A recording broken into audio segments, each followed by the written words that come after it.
बिस्मिल्लाहिर्रहमानिर्रहीम। बोलते कालम के साथ मैं आमिर रज़ा खान। और भारत को सबक सिखाने के लिए पाकिस्तान काफ़ी, और ये मैं नहीं कहता, अमरीकी थिंक टैंक ने कहा है, जिन्होंने कहा है कि अगर भारत ने पहल की तो पाकिस्तान इंडिया की ईंट से ईंट बजा देगा। यानी पाकिस्तान के पास वो एटमी हथियार हैं जिनका तस्वर भी इंडिया नहीं कर पाता है। ये अमेरिकन थिंक टैंक था। फिर मैंने एक चाइनीज़ जो है वेबसाइट, उसको भी देखा। मैंने कहा दोनों का कंपैरिजन करके देख लें।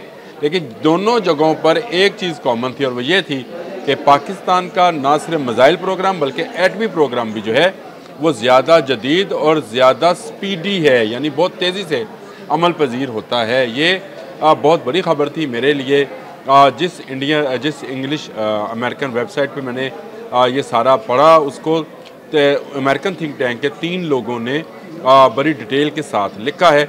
उनकी शायद तस्वीरें भी साथ चल जाएँ और वो जो आर्टिकल है उसकी तस्वीर भी साथ चल जाएगी।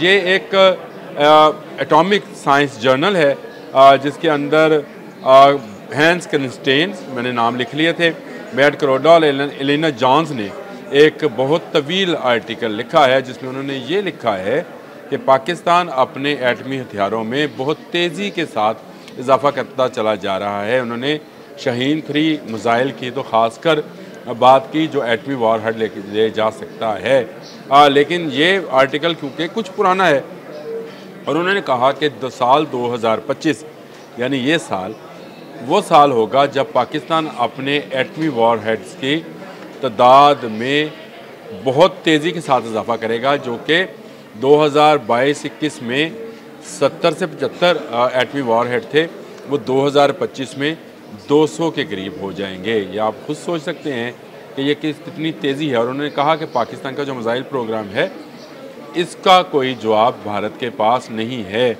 और अभी एक मिसाइल का मैंने आपसे जिक्र करना है, और वो मिसाइल अबाबील है, यानी अबरहा के हाथी के लिए, यानी जो खाने काबे पे हमला अवर हुआ था उसके लिए अल्लाह ताला ने जो अबाबीलें भेजी थी, हमने इस बदमस्त मुद्दी हाथी के लिए भी एक मिसाइल अबाबील तैयार कर रखा है।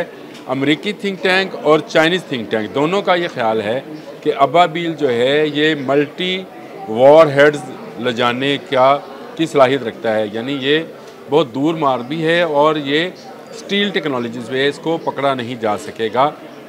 ये जो पूरी रिपोर्ट है इसको अगर आप इसका मुवाजना करते चले जाएँ तो आपको नज़र आएगा कि एटमी हथियारों के किस कदर जो है पाकिस्तान तेज़ी के साथ काम कर रहा है। यानी 175 165 तो अब तक हो चुके हैं, लेकिन अमेरिकी थिंक टैंक कह रहा है कि 2025 तक जो है इन्होंने 200 एटमी वॉरहेड्स बना लेने हैं, और इसकी मिसाइल टेक्नोलॉजी भी भारत से कहीं आगे है।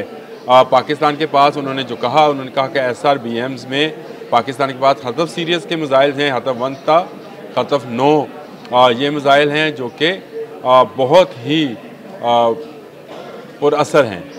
इसके साथ साथ उन्होंने कहा कि इसकी टेक्नोलॉजी MIRV भी है। पाकिस्तान ने अबाबील मिसाइल जो शाहीन 3 बेस के ज़रिए काम कर सकता है, यानी चलाया जा सकता है, उसकी टेक्नोलॉजी को भी मुकम्मल तौर पर फॉल कर लिया है।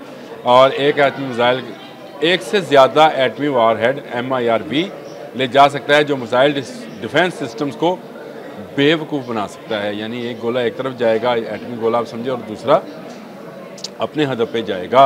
और अगर ये इंडिया ने कोई बेवकूफ़ी की, जिस तरह के हालात वो पहलगाम के वाक़े को जो खुद साख्ता उसका वाक़या है उसको बनाकर कर रहा है, तो इंडिया बचेगा, ना तिरंगा बचेगा, ना तिरंगा लहराने वाले बचेंगे। ये मैं नहीं कह रहा हूँ, ये इंटरनेशनल वेबसाइट्स और इंटरनेशनल थिंक टैंक्स जो हैं ये बात कर रहे हैं। और उन्होंने कहा कि पाकिस्तान के जो मिसाइल्स हैं, जिसमें बाबर 3 क्रूज़ मिसाइल है, ये 1000 से ज़्यादा किलोमीटर का सफ़र कर एटमी वॉरहेड ले जा सकता है, और ये तेज़ भी है और दूर हदफ भी है, यानी बहुत दूर भी जा सकता है। और ब्रह्मोस मिसाइल जो भारत का मिसाइल है उससे बहुत बेहतर है। और उन्होंने कहा कि इसका तजर्बात जो हैं वो कामयाब हो चुके हैं, और पाकिस्तान बहुत तेज़ी के साथ अपने मिसाइल प्रोग्राम और अपने एटमी प्रोग्राम को जो है जदीद से जदीद और बेहतर से बेहतर बनाता चला जा रहा है। पाकिस्तान को इसकी ज़रूरत भी थी। अब याद करें कि 1974 में जब भारत ने एटमी धमाके कर लिए थे, तो उसके बाद पाकिस्तान ने क्या कहा था कि हम घास खा लेंगे, एटम बम ज़रूर बनाएंगे।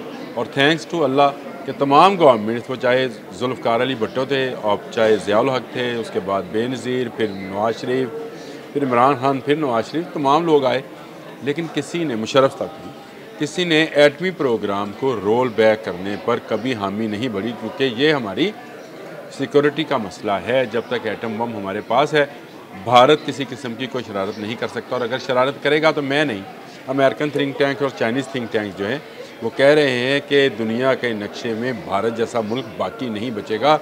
पाकिस्तान इस सारे मामले में या इस टेक्नोलॉजी में भारत से बहुत कदम आगे है।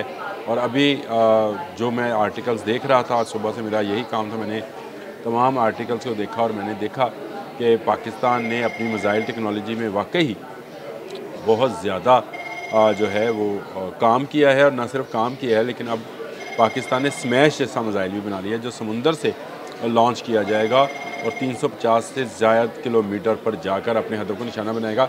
ये भी एटमी वारहेड ले जा सकता है, और इससे आगे पाकिस्तान अपनी आबदोज़ पर भी ऐसे मिसाइल का तजर्बा कर चुका है, यानी वहाँ से भी इसको लॉन्च किया जा सकता है। तो भारतीय बहरिया हो, भारतीय फ़िज़ाइया हो, भारतीय बर्री फ़ौज हो, वो अगर पाकिस्तान की तरफ मैली आँख करके देखेगी तो पाकिस्तान अपने एटम बम के ज़रिए उनकी सारी आँखें निकाल लेगा और अंधा होकर घूमते फिरेंगे। आपको याद है मैंने शुरू में आपसे कहा था कि सूरह फ़ील जो है कुरान पाक की, उसमें ज़िक्र है कि जब अल्लाह के बनाए घर की तरफ हाथी वालों ने सफ़र किया तो छोटी छोटी अबाबील्स ने आकर छोटी छोटी कंकरियाँ गिराईं, लेकिन उनको ऐसा बना दिया जैसे खाया हुआ भूस।